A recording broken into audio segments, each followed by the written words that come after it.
Bismillahirrahmanirrahim. Sebelum kita mulai membaca ayatnya, mulai Alif Lam Mim, mulai Fatihah, maka kita harus memahami kepentingannya, fadilahnya, kehebatannya surat Al-Fatihah. Surat Al-Fatihah ini adalah termasuk surat yang paling mulia dalam Al-Quran. Karena surat Al-Fatihah ini merupakan ringkasan dari seluruh surat dalam Al-Quran. Begitu pentingnya surat Al-Fatihah ini, sampai surat Al-Fatihah ini diulang dalam setiap sholat kita. La salata liman lam yaqra' bi ummil kitab, kata Rasulullah sallallahu alaihi wasallam. Seseorang itu tidak sah salatnya bila dia tidak membaca surat Al-Fatihah. Ini menurut pendapat Imam Syafi'i rahimahullah. Jadi Al-Fatihah ini adalah suatu surat yang sangat penting, yang di dalamnya terdapat pelajaran-pelajaran yang tidak ada habisnya bila kita bahas. Maka surat Al-Fatihah ini dimulai dengan Bismillahirrahmanirrahim. Bismillahirrahmanirrahim, dengan menyebut nama Allah. Ar-Rahmani yang maha pengasih, Ar-Rahimi yang maha penyayang. Al-Fatihah ini adalah surat yang pertama yang disusun dalam Al-Quran. Dan Bismillahirrahmanirrahim diletakkan dalam ayat yang pertama dalam surat Al-Fatihah. Ayat yang pertama dalam surat pertama apa bunyinya? Bismillahirrahmanirrahim, dengan menyebut nama Allah. Para ulama mengatakan Bismillahirrahmanirrahim ini diletakkan dalam surat pertama, ayat pertama dari surat pertama. Ini menunjukkan bagaimana pentingnya kita mulai segala tindakan kita dengan selalu mengingat Allah Subhanahu wa ta'ala, memulai setiap tindakan kita dengan ucapan Bismillahirrahmanirrahim. Karena setiap amalan yang tidak dimulai dengan bismillah, kullu amrin dzibalin la yubda'u bi bismillah fahuwa aqta fahuwa abtar. Setiap pekerjaan apa saja yang tidak disertai di dalamnya zikrullah, yang tidak disertai di dalamnya Bismillahirrahmanirrahim, tidak dimulai dengan bismillah, maka apa yang terjadi? Perkara tersebut tidak ada barokahnya. Bismillah diletakkan dalam ayat pertama dalam surat pertama, menunjukkan pentingnya apa? Pentingnya kita memulai setiap tindakan kita dengan zikrullah, kita mulai setiap tindakan kita dengan bismillah. Fahim tum? Kenapa kita harus memulai dengan nama Allah Subhanahu wa ta'ala? Karena alam semesta ini miliknya Allah, bumi milik Allah, tanah milik Allah, hewan-hewan milik Allah, tumbuh-tumbuhan milik Allah, tenaga kita milik Allah, semua milik Allah. Maka Bismillahirrahmanirrahim ini maksudnya Bismillahirrahmanirrahim, ya Allah, saya akan berbuat perkara ini. Mamanya kita ini mau ngaji, maka kita mengucapkan Bismillahirrahmanirrahim. Maknanya bagaimana? Ya Allah, saya akan memulai ngaji dengan menyebut nama Engkau. Maksudnya, ya Allah, saya minta pertolongan kepada Engkau dengan menyebut nama Engkau, karena saya akan mengaji. Bila tindakan kita ini kita sertai dengan menyebut nama Allah, kita sertai dengan zikir kepada Allah, kita sertai dengan ingat kepada Allah, maka Allah Subhanahu wa ta'ala akan menurunkan keberkahan-keberkahan dalam tindakan kita. Berarti kamu itu menghargai Allah, karena kamu memulai setiap tindakan dengan menyebut nama Allah dan semua milik Allah, berarti penghargaan kepada Allah. Maka akhirnya Allah Subhanahu wa taala ini akhirnya memberi barokah kepada setiap tindakan kita. Fahim tum? Kemudian Bismillahirrahmanirrahim. Dalam ayat yang pertama Allah menyebutkan namanya, kemudian disifati dengan Ar-Rahman, Ar-Rahim, yang maha penyayang, yang maha pengasih, yang maha murah, yang maha penyayang. Para ulama mengatakan ini menunjukkan bahwasannya Allah Subhanahu wa taala itu lebih mendahulukan rahmatnya melebihi azabnya. Ini surat yang pertama, ayat yang pertama enggak layak dipuji. Memuji Allah Subhanahu wa taala, ucapan alhamdulillah ini adalah doa yang tertinggi. Jadi mengucapkan alhamdulillah ini adalah doa yang tertinggi. Orang yang mengucapkan alhamdulillah, memuji-muji Allah Subhanahu wa taala, ini adalah seperti orang yang datang kepada raja. Wahai raja, masya Allah, kayaknya raja itu orangnya dermawan, suka infak, suka ngasih orang. Saya dengar itu kalau setiap ada orang datang ke sini dikasih duit. Masya Allah, raja itu orang baik. Maka raja ini paham, oh orang ini muji-muji saya, ini kayaknya minta uang, maka langsung dikasih uang oleh raja. La afdalud du'a alhamdulillah. Doa yang terbaik itu alhamdulillah. Maka kita ini dalam keadaan apa saja senantiasalah mengucapkan alhamdulillah. Dalam keadaan senang mengucapkan alhamdulillah supaya ditambah nikmatnya oleh Allah. Dalam keadaan susah ucapkan alhamdulillah juga. Supaya apa? Supaya Allah Subhanahu wa taala menghilangkan kesusahan kita. Maka dalam hadis dikatakan wa ummatuhu alhammadun. Umatnya baginda Nabi ini adalah umat yang senantiasa memuji-muji Allah Subhanahu wa taala. Fis sarra'i wad dharra. Dalam keadaan gembira dan dalam keadaan susah. Loh, susah kok alhamdulillah ini bagaimana Ustaz? Alhamdulillah dalam keadaan susah ini maksudnya adalah meminta kepada Allah. Ya Allah, saya ini punya kesalahan, saya ini punya masalah, saya ini punya kesusahan. Maka ya Allah, saya minta Engkau menyelesaikan masalah-masalah saya. Paham tuh? Kemudian alhamdulillahi rabbil alamin. Segala puji bagi Allah, Tuhan alam semesta. Maka kata para ulama, kalau kita ini memuji-muji Allah Subhanahu wa taala, seakan-akan kita doa kepada Allah, ya Allah, karena Engkau ini pemelihara alam semesta, pemilik alam semesta, maka saya minta ya Allah agar Engkau jadikan seluruh perkara yang ada di alam semesta ini menjadi manfaat untuk saya. Masalah dengan teman, bagaimana cara menyelesaikannya? Alhamdulillah. Ya Allah, teman ini kan termasuk hamba Engkau juga ya Allah, maka saya memuji Engkau agar teman saya ini tidak menjadi masalah bagi saya. Masalah dengan bapak kita, bapak itu termasuk alam enggak? Termasuk alam. Bapak itu termasuk makhluk Allah. Ya enggak? Maka kita mengucapkan alhamdulillah kalau punya masalah dengan bapak kita. Maksudnya bagaimana ya Allah? Selesaikanlah masalah saya dengan bapak kita. Maka seluruh masalah, masalah ngaji, masalah ilmu agama, masalah keuangan, masalah dengan teman, masalah dengan saudara, masalah dengan apa saja, selesaikanlah dengan mengucapkan alhamdulillah. Karena apa? Karena Allah Subhanahu wa taala itu pemilik alam semesta, maka segala masalah yang ada di alam semesta bisa diselesaikan dengan memuji-muji Allah Subhanahu wa taala. Maka bagaimana kita ini sering-seringlah mengucapkan alhamdulillah. Insyaallah. Kemudian Ar-Rahmanir Rahim, Maliki Yaumiddin.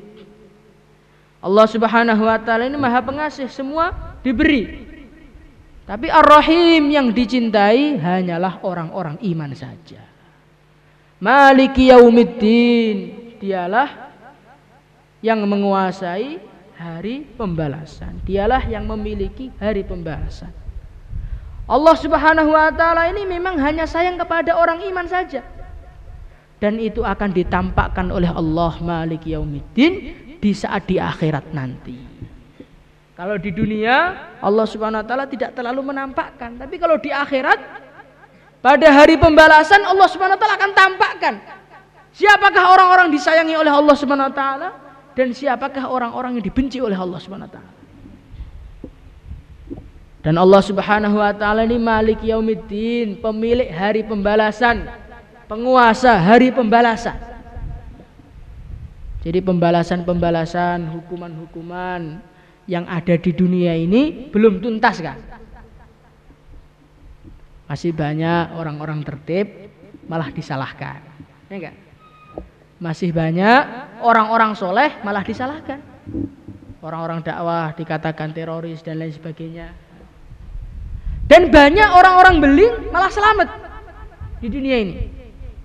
Orang tukang korupsi, orang tukang pencuri, karena dia ini seorang pejabat, karena dia ini, akhirnya dia lepas dari hukuman.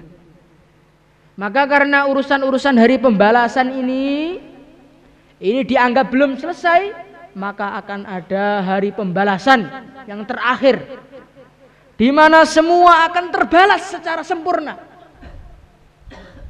Semua akan terbalas secara sempurna. Yang beling tetap beling, nanti akan ada hukuman khususnya. Yang tertib nanti juga akan ditampakkan ketertibannya, ditampakkan kesolehannya, dibalas sempurna dengan surga oleh Allah Subhanahu wa taala. Jadi jangan kita anggap sekarang kita ini sudah tertib kok masih disalahkan, gimana ini? Nggak usah susah. Tunggulah sebentar lagi, Malik Yaumiddin akan datang hari pembalasan, di mana kebaikan-kebaikan kamu nanti akan ditampakkan oleh Allah. Kalau kita ini beling, kok lolos terus? Keluar gerbang nggak pernah ketahuan, bisa kompromi dengan khirosah, tukang absen ditipu dan lain sebagainya. Oh, saya ini sudah hebat. Tukang absen saya bohongin semua. Ustadz Anwar saya ajak ngomong sedikit langsung kalah sama saya. Jangan gembira dulu. Malik Yaumiddin, orang beling tetap ada urusannya. Nah, ini sikap kita yang benar begini. Setelah kita tahu bahwasannya nanti akan ada hari pembalasan, sikap kita amallah yang baik yang sebanyak-banyaknya walaupun sekarang masih disalahkan. Kemudian tobatlah kepada Allah, jangan sampai mengerjakan keburukan. Karena keburukan itu walaupun siapapun tidak mengetahui keburukan kamu, tetap akan ada urusannya dengan Allah. Paham?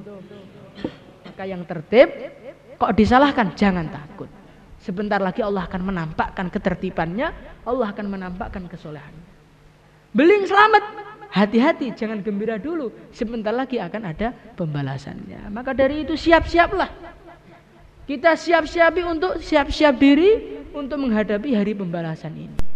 Bagaimana kita usaha agar pada hari pembalasan ini Allah Subhanahu wa taala membalas kita dengan kebaikan yang sempurna.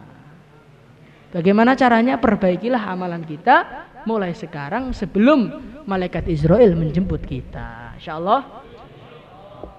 Kemudian setelah kita mengetahui keagungan Allah, kasih sayang Allah, kemudian bagaimana kehebatan Allah Malik Yaumiddin, kita mengetahui bagaimana Allah Subhanahu wa taala itu memelihara alam semesta, bagaimana murahnya Allah Subhanahu wa taala, maka timbullah kesimpulan, iyyaka na'budu wa iyyaka nasta'in.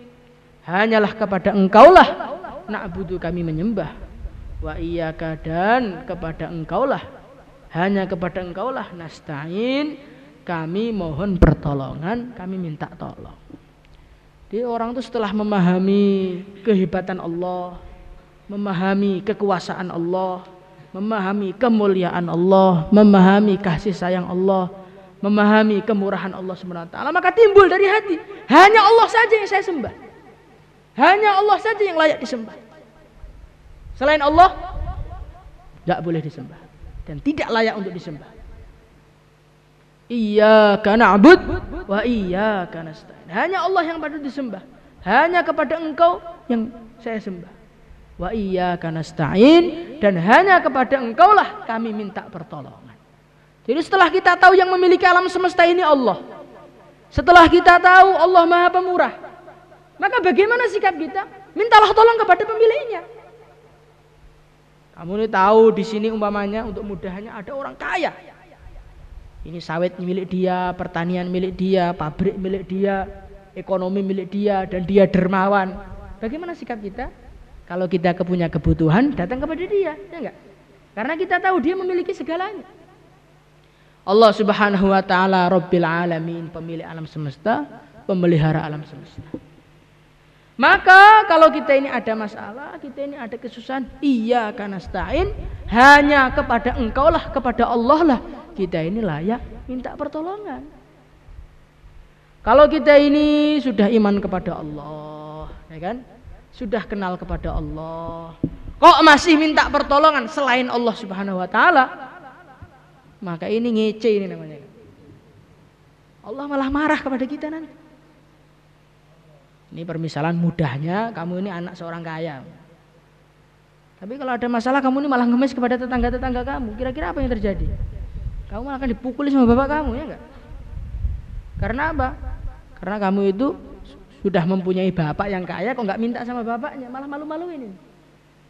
Lah hamba Allah, kita ini orang-orang iman, orang kenal kepada Allah, kenal kekuasaan Allah, kenal kemurahan Allah. Kok ada masalah datang kepada selain Allah? Oh, ini Allah Subhanahu wa taala malah akan menyulit-nyulitkan kita. Maka yang pantas kita mintai pertolongan, hanyalah Allah. Iyyaka na'bud wa iyyaka nasta'in, hanya kepada Engkau kami menyembah, hanya kepada Engkau kami minta pertolongan. Paham? Minta pertolongan apa? Pertolongan apa saja. Tetapi di sini diajari oleh Allah pertolongan yang terpenting. Ihdinas siratal mustaqim. Ihdina, tunjukilah kami as-sirata, kepada jalan al-mustaqima, yang lurus. Jadi minta pertolongan urusan makanan itu juga penting. Minta pertolongan urusan uang, urusan yang lain-lain itu penting juga. Tapi ada pertolongan minta kepada Allah yang terpenting. Karena bila perkara ini sudah kita dapatkan, maka segala masalah akan diselesaikan oleh Allah.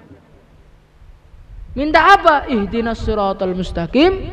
Ya Allah, tunjukilah saya jalan yang lurus. Jalan yang lurus itu bagaimana? Jalan yang lurus itu jalan yang enggak ada beloknya. Jalan enggak ada beloknya ini adalah jalan yang mesti sampai kepada tujuan dan lebih cepat sampainya. Mamanya sini Jakarta, ini sekarang rata-rata berapa jam? 10 jam, 15 jam. Kenapa lama? Karena jalannya belok-belok. Kalau jalan dari sini sampai Jakarta dibikin lurus, maka lebih cepat lagi. Maka kita minta kepada Allah, ihdinas siratal mustaqim. Ya Allah, tunjukilah saya jalan yang lurus, jalan yang enggak ada belok-beloknya. Jalan yang lurus itu adalah jalan yang mesti sampai kepada tempatnya, dan jalan yang lebih cepat sampainya. Jalan yang lurus itu apa? Siratal ladzina an'amta 'alaihim ghairil maghdubi 'alaihim waladdallin. Jalan yang lurus ini, siratal ladzina, adalah jalannya orang-orang, yaitu jalannya orang-orang an'amta, yang Engkau memberi nikmat, alaihim, atas mereka. Jadi kita ini minta kepada Allah agar ditunjuki jalan yang lurus. Jalan yang lurus itu jalannya siapa? Siratal ladzina an'amta alaihim, jalannya orang-orang yang diberi nikmat oleh Allah. Siapakah mereka? Ini ditafsiri dalam ayat yang lain.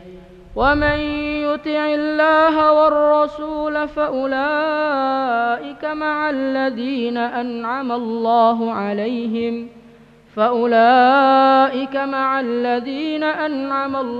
عَلَيْهِمْ مِنَ النَّبِيِّينَ.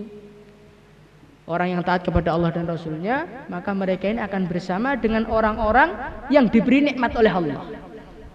Siapakah orang diberi nikmat oleh Allah itu? Minan nabiyyin, Orang yang diberi nikmat ini adalah para nabi. Maka kita ini ihdinas siratal mustaqim. Ya Allah, tunjukilah saya jalan yang lurus. Jalannya siapa? Jalannya orang-orang yang diberi nikmat oleh Allah. Siapa itu? Yang pertama adalah nabiyin, para nabi. Jadi jalan yang kita minta kepada Allah setiap hari 17 kali itu jalannya siapa? Yang pertama adalah jalannya nabiyin. Jalannya nabiyin itu bagaimana? Jalannya nabiyin adalah jalan yang hari-hari dipenuhi dengan dakwah ilallah, hari-hari dipenuhi dengan perjuangan. Inilah yang kita minta kepada Allah. Ya Allah, tunjukilah saya jalannya para nabi. Apa jalannya para nabi itu? Jalannya para nabi adalah hari-hari dakwah, hari-hari berjuang, hari-hari menyebarkan agama. Kemudian wan minan nabiyyin was-siddiqin. Jalan yang kedua adalah jalannya siddiqin. Siddiqin itu siapa? Siddiqin ini adalah orang-orang yang tanggung jawab kepada agama. As-Siddiq Abu Bakar radhiyallahu anhu. Bagaimana sifat Abu Bakar? Ayung qasuddin wa anahai. Apakah agama akan berkurang? Agama akan dikurangi sedangkan saya masih hidup? Inilah jalan yang kedua.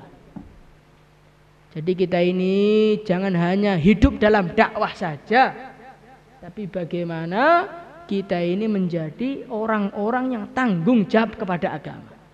Naik turunnya agama, merosot atau naiknya agama itu adalah tanggung jawab saya. Lah baru orang itu benar pikirannya. Kalau orang itu hanya dakwah-dakwah saja, tidak disertai dengan tanggung jawab kepada dakwah, maka apa yang terjadi? Yang terjadi dia lama-lama akan meninggalkan dakwah. Karena dia tidak merasa butuh dengan dakwah. Dia tidak merasa tanggung jawab.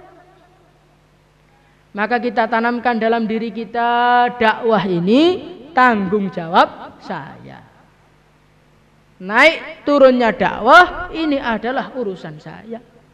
Kalau dakwah itu naik, yang untung saya. Kalau dakwah itu menurun, yang rugi saya.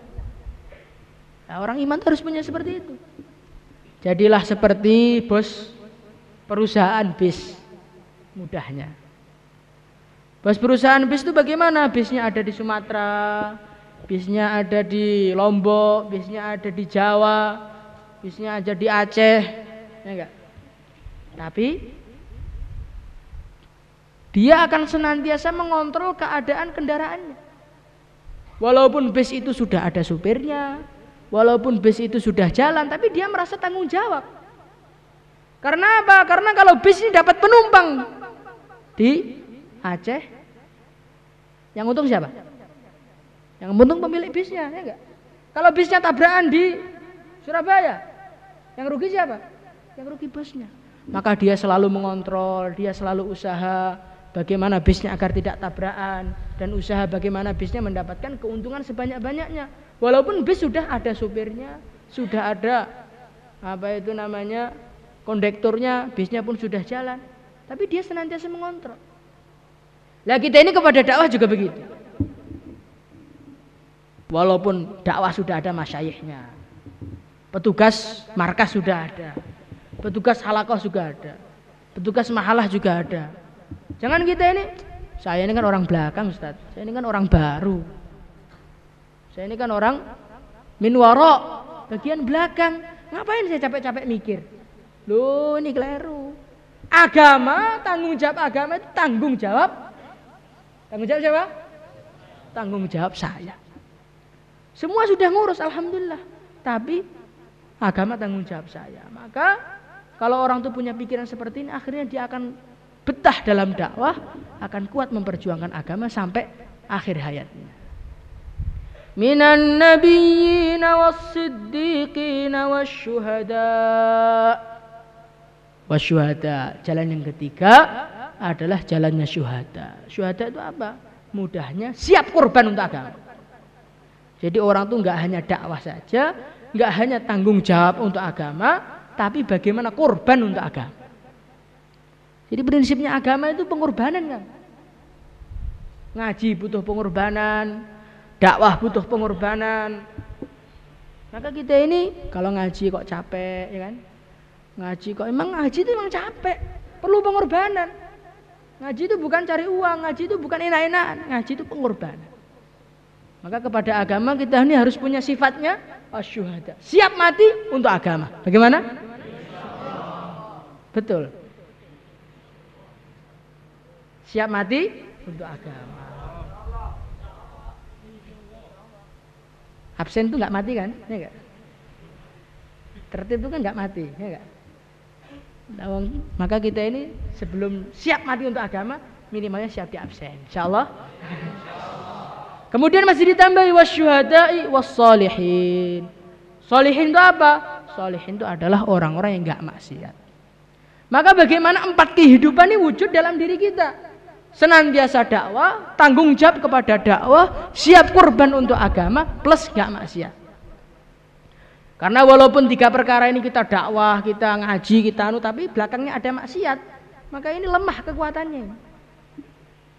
Sebagaimana dikatakan guru kita, dinamo yang besar ini akan menghasilkan listrik yang besar, ya enggak? Tapi kalau disiram air, keluar listrik enggak? Enggak akan keluar listriknya. Nah, maksiat itu seperti air nyiram dinamo tadi. Maka amalan-amalan yang sudah kita buat ini jangan kita campuri dengan kemaksiatan, insyaallah. Kemudian oleh Allah Subhanahu wa taala masih ditambahi lagi ghairil maghdubi alaihim, bukan jalannya orang dimurkai oleh Allah, waladhdallin, dan orang yang tersesat. Orang Yahudi, orang Nasrani itu siapa? Mudahnya pemahaman, orang-orang Yahudi dan orang Nasrani ini adalah orang-orang yang dulunya mengamalkan agama tapi pada akhirnya nyeleweng dari agama. Orang-orang Nasrani itu mengamalkan agama akhirnya nyeleweng dari agama. Maka kita ini di samping minta kepada Allah agar bisa dakwah, agar bisa tanggung jawab kepada dakwah, agar bisa apa? Kurban untuk agama. Kemudian yang keempat, tidak maksiat. Di samping itu kita juga doa kepada Allah, janganlah ya Allah Engkau jadikan saya ini seperti orang-orang Yahudi yang putus di tengah jalan. Tengah-tengah ngaji, boyong, beling, tengah-tengah ngaji, goncang, kemudian enggak meneruskan belajarnya. Inilah ghairil maghdubi alaihim waladdallin. Di antara sifat orang-orang Yahudi itu mereka apa? Putus di tengah jalan, nyeleweng di tengah jalan. Maka inilah kita minta kepada Allah 17 kali setiap hari, yaitu agar ditolong Allah mengamalkan agama, ditolong Allah berjalan dalam jalannya an-nabiyyin was-siddiqin wasyuhada was-shalihin, plus dijauhkan dari jalannya orang-orang Yahudi.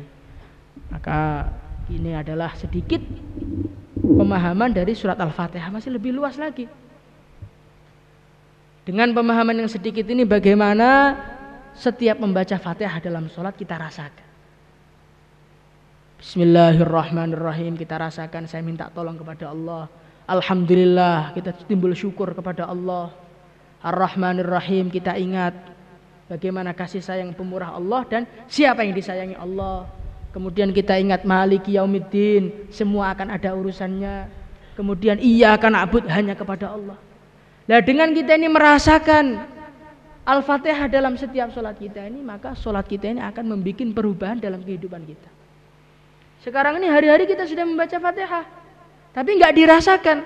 Maka akhirnya sholat dengan tidak sholat seperti nggak ada bedanya. Maka Al-Fatihah ini dirasakan, insya Allah. Kalau belum terasa, dirasa-rasakan. Dalam hadis baginda Nabi, kalau engkau ini belum bisa menangis, pura-pura menangislah, nanti lama-lama nangis betulan. Kalau kita ini belum bisa merasakan Al-Fatihah, rasa-rasakanlah. Nanti lama-lama akan terasa beneran. Maka kita latih mulai sholat isya ini, insya Allah.